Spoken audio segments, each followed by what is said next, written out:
welcome to another session with Four Leaf Performance. Today I'm joined with Mr. Luke Dillon.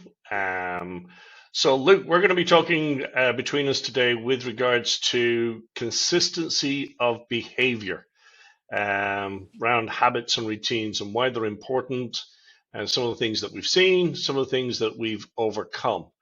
So with that, let's talk about habits and routines. Let's have a look at why they're important in business and in our personal life. So if you want to start off with, what are the main habits that you look at as a coach when talking with your clients? Yeah, good morning, everybody. Good evening, everybody, wherever you are in the world. Thanks for joining us, and great to see you again, Andrew. Good question. I think I always like to start with time, because I think how people use their time is always indicative of their habits. You know, from the time you get up in the morning and what those activities and habits are that set you up for your day, and I think that normally will give you an indication of what's important to the individual, and it'll also show you where they are in the business, if the business is lacking in their personal life, if there are issues in their personal lives. It'll really give you some background into that. So it is one of the areas that I do delve into when I start with either a new executive team or a business owner, is to say, okay, walk me through your average day, where are you spending time, and then, you know, what's transpiring consistently each day, each week. Okay.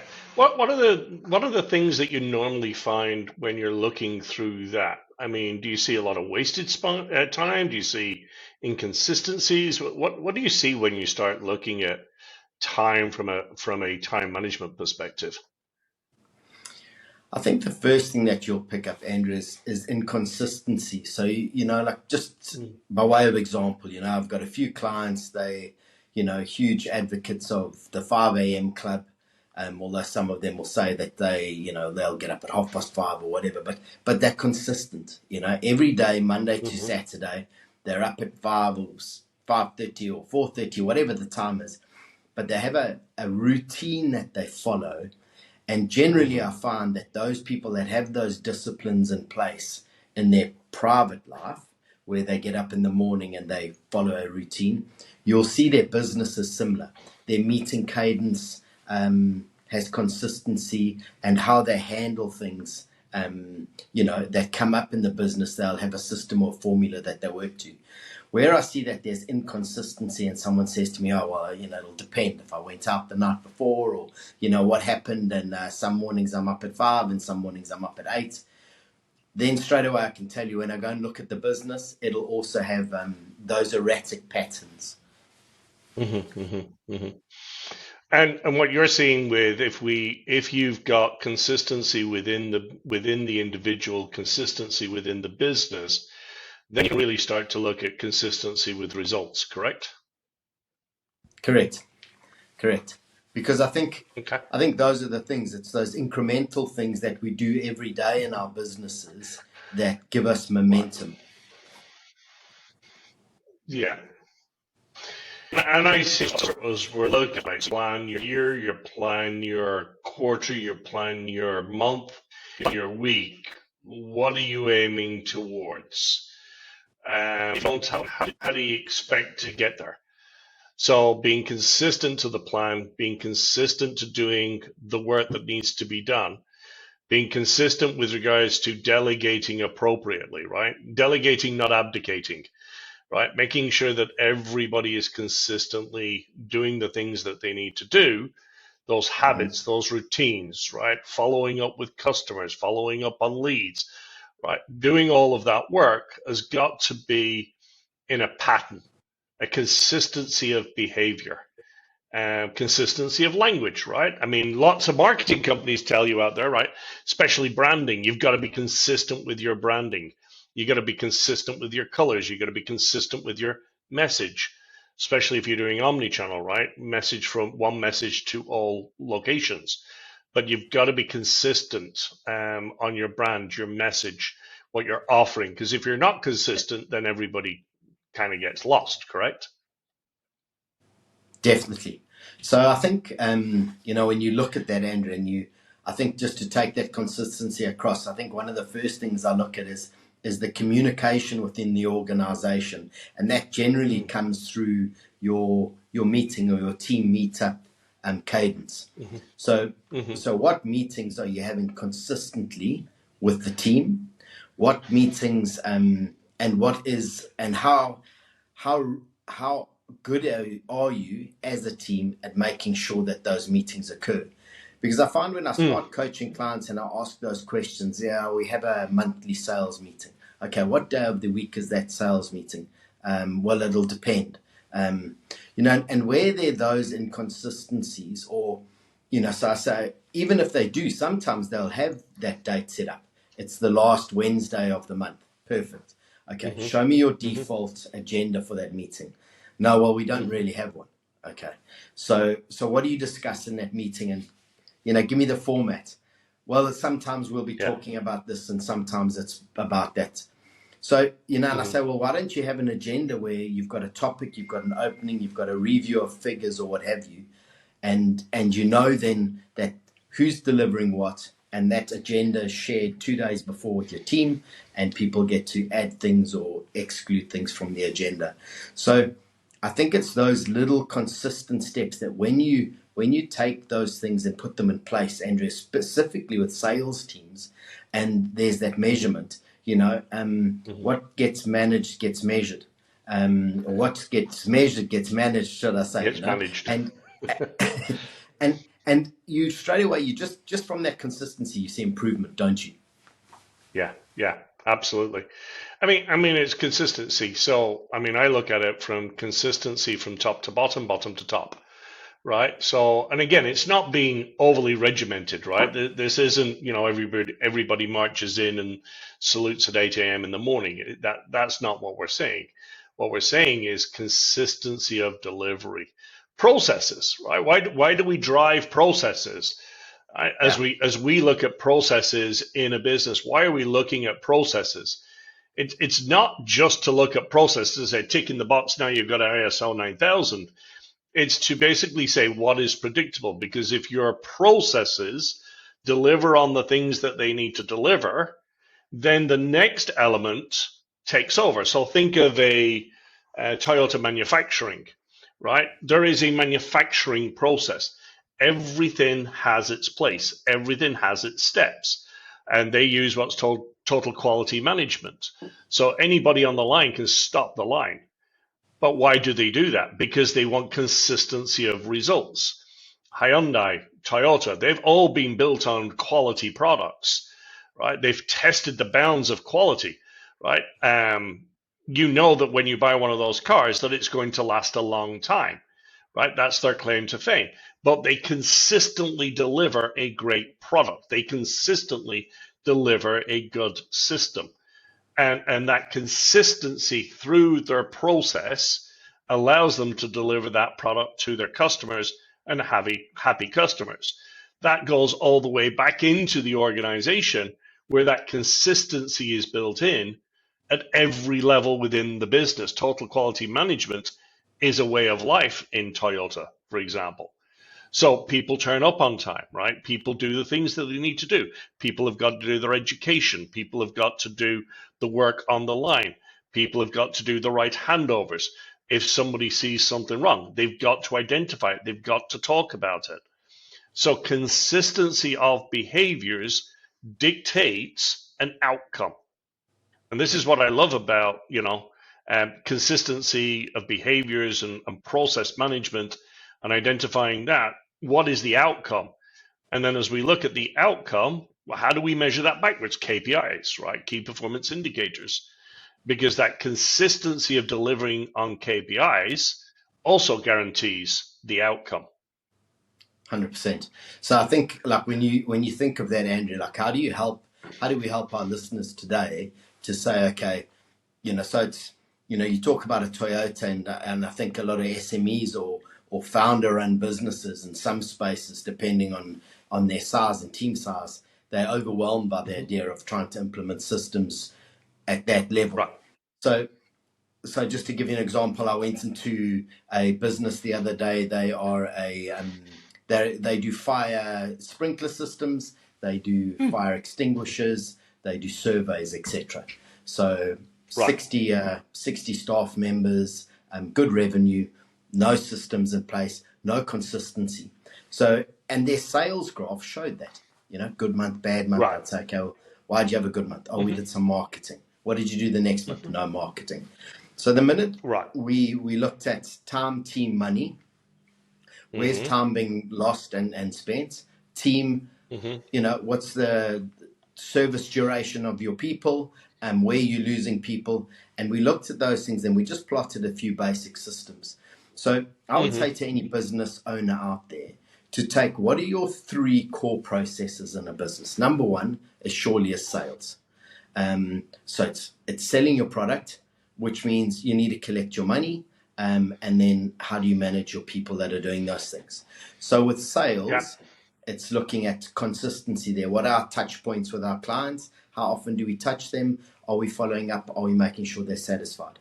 On the money side, it's saying, how often, when are we invoicing? I mean, this business, they had erratic invoicing. I'm saying, well, you're never going to get your debtors days right if 1 month you invoice on this day and the next month it's that day. I mean, it doesn't work. So it was getting that right, systematizing that and making it consistent, choosing one day, which they've done. Debtors days is already improved by, I think, 7 days. And then obviously your team, getting your team and their rhythm right, which is all about communication, which we've chatted about before, and the consistency and regularity of that. So I think it's quite easy to fix those few little things and to build a momentum from there, isn't it? It is. I mean, in every business, I mean, let's be honest, every business, 80% of it is chicken, right? 80% of businesses are the same. The processes are the same. So as you said, right, every business has got to have a marketing element to it. Every business has got to have a sales element to it. Every business has got to have a delivery, right? And within the delivery, is that manufacturing? Is it operations? Is it supply chain? And then every other business has got to have an output, right? So that's the collection of the money, right? And all the back ends. And then the final is the delivery of the product or the service, right? So every business has got that type of element with it. So the way I look at it is start with the customer in mind first. Okay. So when you're looking at your processes, you're looking at your systems, always start with your customer first. Any process that you do, whether it be in sales, marketing, finance, operations, supply chain, it doesn't matter. Even the final reports, right? Start with the customer in mind. Who is going to consume the information, the product, the service that you deliver? Start with that first. How are you going to deliver that? So start with that with the process. And the way that I look at it is, what are the top 3 things that you have to get right in your business all the time, consistently? 3. So that's it. Let's focus on 3. Yeah. Perfect. And give us an example after that, business, Andrew, please. So in that one, so let's talk about sales. Okay.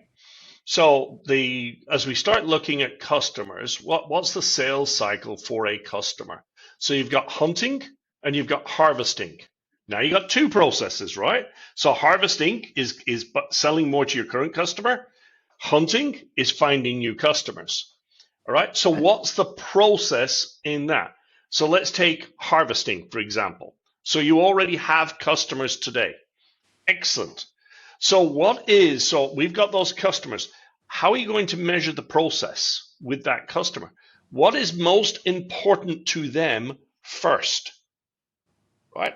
So obviously, it's probably going to be delivery of product or service, right? The quality of that product. Great. Let's start from there. How are we delivering that? And we map it back. And I use tools, process flow charts. Figma, for example, is a nice free chart out there. Visio, if you've got Microsoft, there's lots of charts out there. But I will literally document the process flow first. Right? And no documents, just flow it. And how many steps? And then once you've got the flow, then It depends, because I was doing this with a fiduciary, with a financial advisor a number of weeks ago. And what we found was they thought there were about 10 steps. There was actually 40. So That's what we complex. found was, right, it is complex, and it's not because of them, it's because of how they have to interact with other elements, right? But when they go through that process, they wrote it down. When we wrote it down, we couldn't see it. When you create a flow chart, you can actually see the steps that you move along. And the litmus test was they draw it out, and I can do it without them. So somebody could literally walk in and do that process without somebody that's got 20 years of knowledge doing it. Now you have a process. Now you have something that consistently be implemented. So what we were doing was, okay, so the process, we flowed it, we identified the documents that need to go in, and then we also identified the systems that need to interact. Once you've got all of that done, now you can put Lean Sigma towards it. Where are we seeing waste? How can we make things quicker and faster and easier? And one of the quickest things that we found was DocuSign. How to move to DocuSign instead of, passing and printing papers out and, the old school way. And some of it still has to be done, but how do you automate that? So Yeah. once you've got the system and you've got the process and you've got it documented and you know what systems you're using, now you could go on top and now start to make it efficient. And I think that's one of the challenges that I see with businesses is they try to improve before they know what they've got. Okay, so You you're cannot saying improve if. that's one of the Sorry, go ahead. key things to do first is to build that flow chart and then look at Yes. where the gaps are. Build the flow chart first, identify the documents, identify the systems that interact, and the people, by the way, and then improve. And so, again, remember, version 1.0 is okay, right? We don't need to go to version 5 overnight, right? We've got to make sure that we're doing the right things. So we've got to understand first what is the outcome, and then is there any improvement that we can do? So we can become consistent. So mapping this all out allows you to be consistent. It allows not only consistency within your organization, but it shows consistency externally to your customers, to your vendors, to your partners, everywhere. So if you show up on time, every time, with the right product, with the right service, with the right payment, with the right invoice, with the right engagement, how do you do that? And again, I'm going to go back to sales, right? So we go and meet people harvesting, we're delivering. My next question is, when are you having quarterly reviews with your customers? Quarterly reviews. Doesn't matter how big or how small that customer is. When are you meeting your customers every quarter to ask, have we delivered on our promise? And you show them the data, you show them everything you've delivered, right? And is there anything else we can do for you? And that's a big question that people don't ask. Anything else we can do for you? For the audience out there, if you've not read the book, Challenger Sales, go read it. Brilliant book, right? Who's that by, Andrew? Do you know offhand? Sorry, I don't know. I don't know offhand, but Challenger Sales is a great book. Sales. Okay. Challenger Sales, yes. Perfect. So all right. So just if I could ask you a question on that. I mean, yeah. If you go back and you think of when you designed that flow chart with that fiduciary company, who did you bring into the room to look at those processes? And if there were 40 steps initially, have you managed to refine those now in version 2 or 3, like you were saying? And what results has it given? So first of all, we brought in the person that was accountable for that process originally. A lot of it was in her head, and a lot of it was kind of written down here and there. But I mean, there was nearly 15 years of knowledge that we had to transcribe. So we first brought in that individual, then we brought another team member in from that organization, and then we ran through it and we verified that this was what it was. Then we brought the rest of the team in, okay, and walked everybody through the process. The first thing that everybody realized was, oh my God, how complex is this? We did not know that this is all the stuff that you've got to go. We kind of did know, but we didn't know how complex it was, right? So what we did is we went through that, and then we started to ask questions. Why? Why do we do that? Why do we do this? Why do we do the other? So there's a little tool called the 5 whys. Why? So you ask why 5 times. It's like those seagulls on Finding Nemo. Why, right? But why are we doing this, right? It's like that old adage that, you know, the person is cooking a ham and they cut half the ham off and they put it into the pot, right? And why do you do that? Because that's what my mother did. And why did she do that? Because my grandmother did that. Why did she do that? Because she didn't have a big pot, right? We didn't ask the right why, right? So we didn't uncover the root cause, right? So when we uncovered the root cause, then we identified that we did it because we just did it. So we literally shrank that process down. We invested in some cheap technology. I mean, DocuSign, right? It's not a cheap product. It's a great product, but it's a lot less expensive than a human doing it, and paper and ink and postage and all the other stuff. And it's quicker and faster. So the turnaround time was literally, I think it was 3x quicker to turn this process around, right? So the outcome is this individual now has a written process. It's now part of our onboarding. So they actually tell clients that this is how they're going to get their information, right? And again, more and more people are used to electronic signatures now.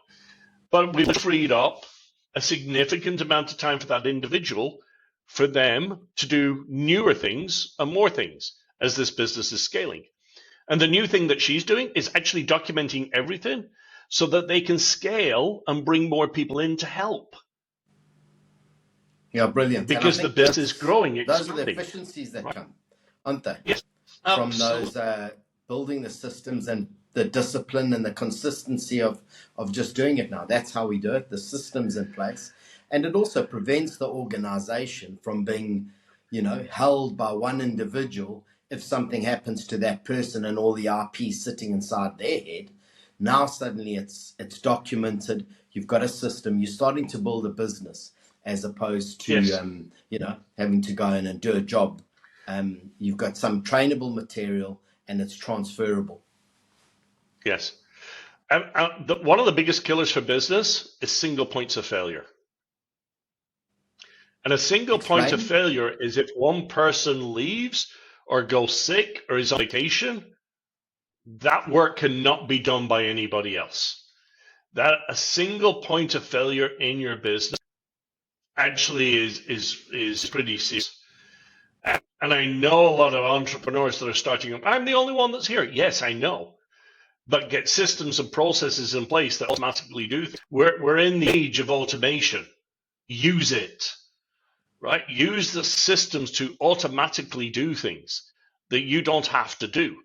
And then, as Richard Branson says, your job as the CEO is to create the vision, make it very, very clear for everybody, hire the right people and get the hell out of the way, right? And using that, you've got to have consistency of process, consistency of delivery, consistencies within the business so that you can grow and expand. If you don't have that, if you don't get up and do your morning rituals, if you don't have a plan for the week, if you don't consistently execute on that plan, as we said earlier, you're not going to get anywhere. You're just going to chase your tail. Correct, Andrew. And I think that is the thing. And the minute you build that consistency and that rhythm and cadence into the business and that discipline, you see the flow. And having been, you know, in a senior position at Hewlett Packard yourself, you would know that in your teams, you had consistency. People knew what was happening next. They knew the rhythm of the business, and Hmm. it does have that life of its own. That when someone else new steps onto the bus, it already has its path that it follows. It knows where the stops are, and it's not every day. It's a Yeah. new route we are taking. And this was for every element of the business, right? So some of the stuff that we did, we were regular business, but issues would pop up that we needed to react to immediately, right? Critical issues within the business. What did we do? We had scenario planning. We knew the roadmap. We knew the action plan that we needed to take to get things addressed quickly. We had a plan. We were consistent with that. So anywhere in the world that needed to do something with, let's say, a capture of a unit, right, for analysis, they knew what the process was because we developed it. This is how we consistently did it. That's why we did what we did. Why are we doing this? Because of this. Why are we doing that? Because of that, right? And we were able to consistently deliver on that. The team had a plan, right, that they could even initiate before they even contacted my organization. So they had a playbook in which to run, which Yeah, shortened the duration of the actions that we needed to take in the back end. correct. Yeah, and that's the beauty of it. Yeah, consistency, right? Consistency of routines, consistency of results, right? And by doing that, I know in my personal experience, I mean, by doing things like that, it's I won't say it's easy, but it's capable to reduce some of your effort by 50% at times in some of these things because it's predictable, it's reusable, right? It's easier to get to, right? It's easier Yeah. to react to, it's easier to deliver to. So based upon that, why don't we talk about a little bit between consistency? So we're why practitioners. We go out and we're spreading the word about the why. Why do you do what you do? How do you do and what do you do? So Luke, let me ask you this: as you've been talking to clients out there that have done the why, what is the difference that you find when people use the why, their why, and the why of the team, versus people that have been educated but don't use it on a day-to-day basis? What difference are you seeing with people that are really embrace and understand the why and the team of the why? What results are you seeing from that? Yeah, Andrew, I think we've seen huge results where we've taken that and put it into team alignment facilitation, Hmm. whether that's a weekend breakaway or executive breakaway, and put everyone through the why. And I think the key thing there that's come back in all of those teams or corporations, companies, executive groups that have taken that is to see suddenly not only the understanding in between teams, which improves communication, which means less time spent debating, arguing, battling through those things, water cooler conversations that just don't need to occur. But more specifically, being able to align the right people to the right seats in the organization. Because when you've got a better way person or a make sense, and I think that's the Hmm. one thing that one of the whys that I've seen to be very effective is where they're complex structures or like in that process you were talking about now for Hmm. the fiduciary group, 46 steps. A make sense person can look at that and probably reduce some of it Hmm. and really help convey that to a team. So it's a very, very powerful tool, very useful. And it's quite interesting when you see those groups, more specifically if you've got someone with a why of contributes, how much everyone says, yeah, they always the one saying, oh, look, I've learned this today, I've picked up this. So I think more specifically, the value that you suddenly see in players that you've already got on your team that you maybe haven't Hmm. recognized before that you can now take value from. Yeah. Yeah, I'm seeing the same thing, right? So sometimes we got the wrong people in the wrong seat. And by accident, right? It's not by design, it's Yeah, by accident that a lot of these people are in the wrong seat. But when we've moved them to the right seat and used that, the results have been staggering. Not only staggering for the individual because now they're actually understood, but now they can actually go to a job that they really enjoy, or a role that they really enjoy, and their performance is accelerating, right? They're getting huge value from that individual, whereas before they may have been kind of in the middle of the pack. The other thing that I've seen is when we start looking, so let's be honest, right now, economies around the world are struggling, right? We're in struggling environments right now. In the US, we've got a lot of uncertainty going on, but there's a lot of companies out there that are looking at their workforce and going, I can't afford this anymore. And one of the conversations I had recently was, so you're looking at downsizing your organization. Yes. How are you doing that? And the individual became very honest, and it was literally a matter of revenue, right? The money that they've allowed to spend. And a lot of organizations out there look at that sometimes, right, and start cutting based upon the cost, right? And obviously you've got to do that.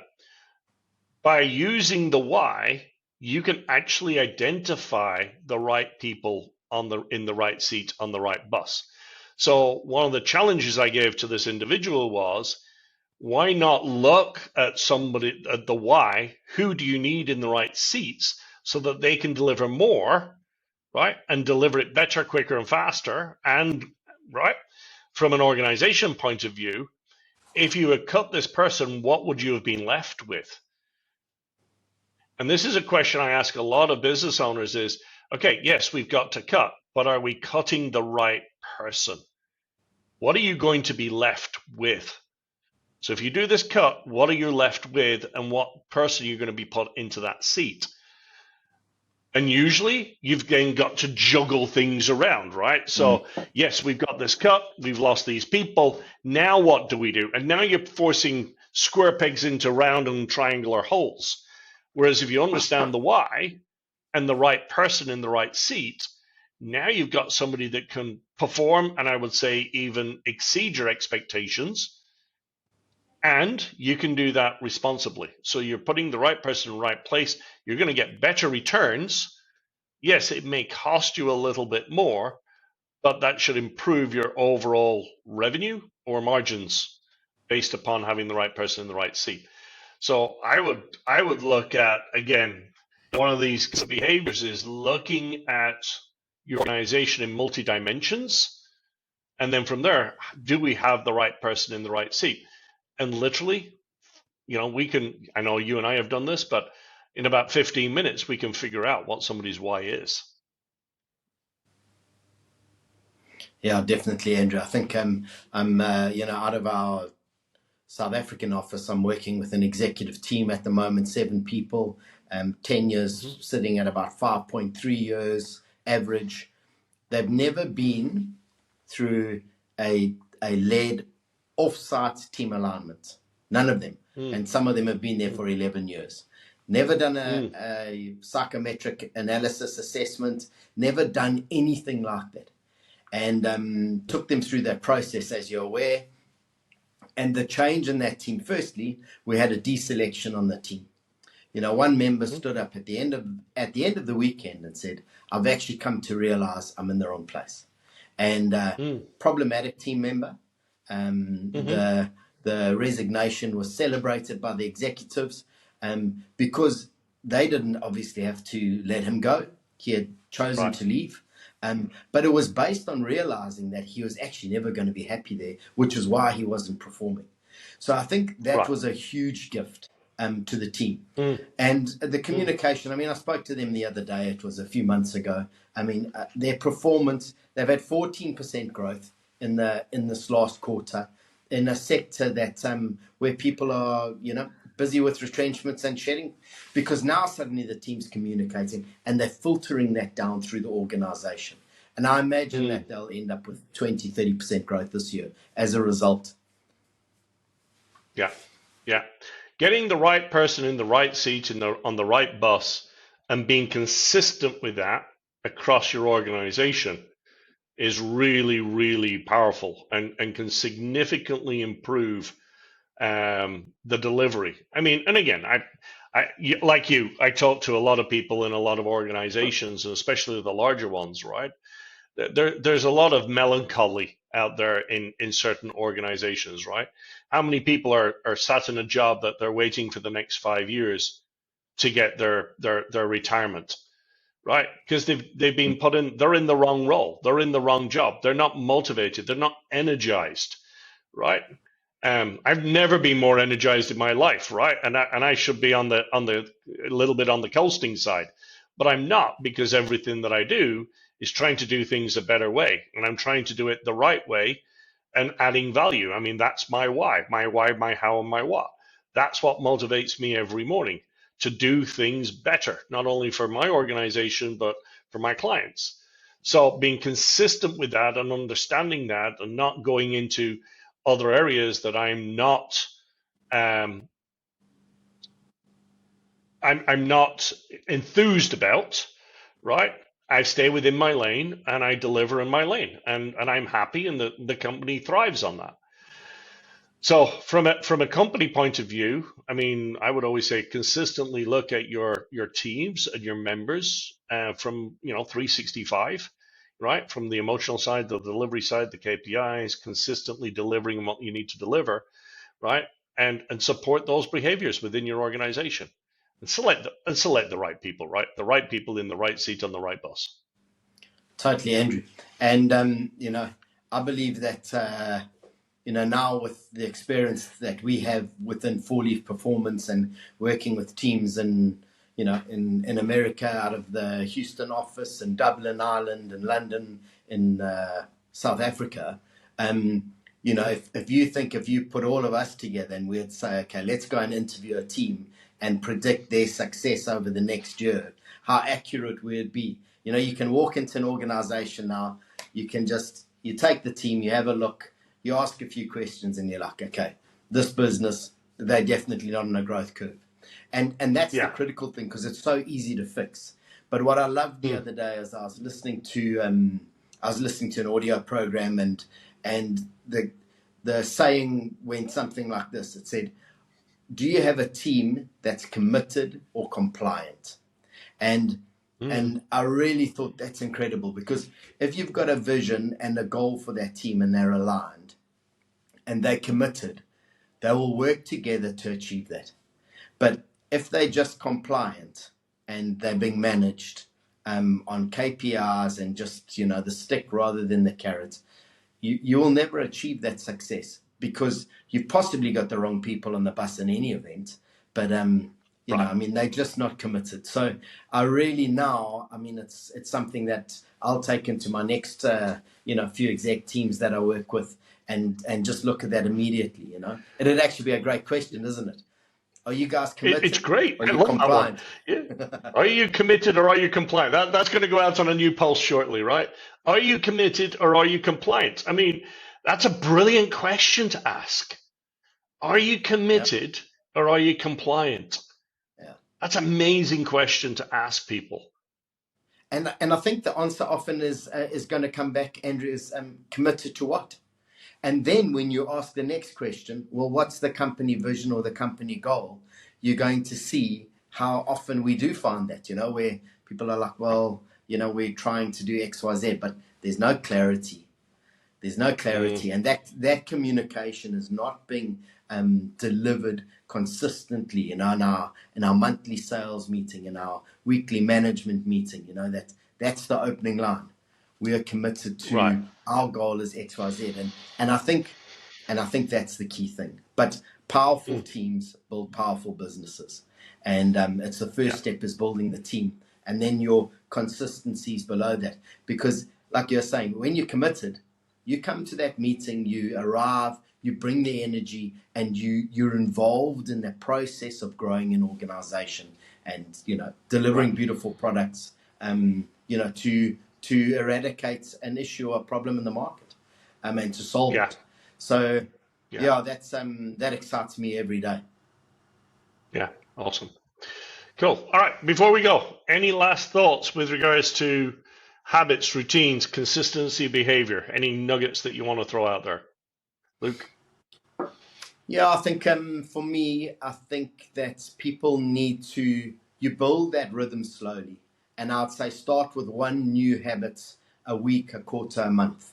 And, you know, in your business or in your personal life, it's just doing the one thing and do that one thing. You know, it's that incremental improvement over, you know, they take 2 lines, you take 1 degree, you know, in a year's time, they're far apart, or after 200 kilometers, those lines are miles apart. You won't see the 2 cars. So it's what little change can you make in your life, in your business, that would deliver results to you by the end of the year. Awesome. I'm going to challenge everybody out there. I want you to go get a spreadsheet, and I want you to put a number. Let's say it's a sales number, and I want you to increase that sales number by 1% every week. And then go look at what that number is at the end of the year.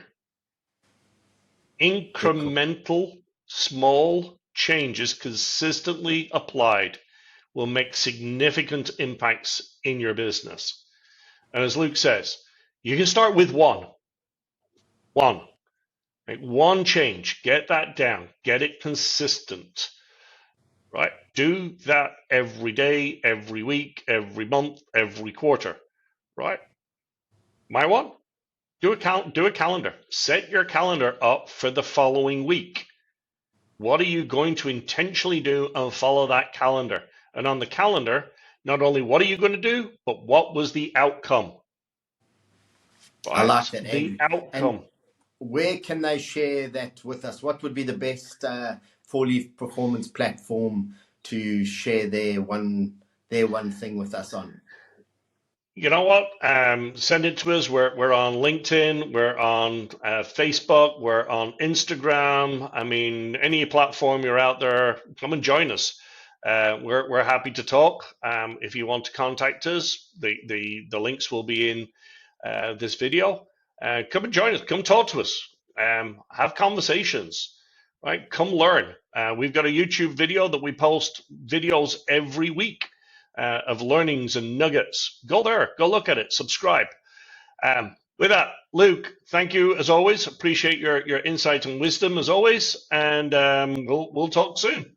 Thank you very much, Andrew. Good to see you.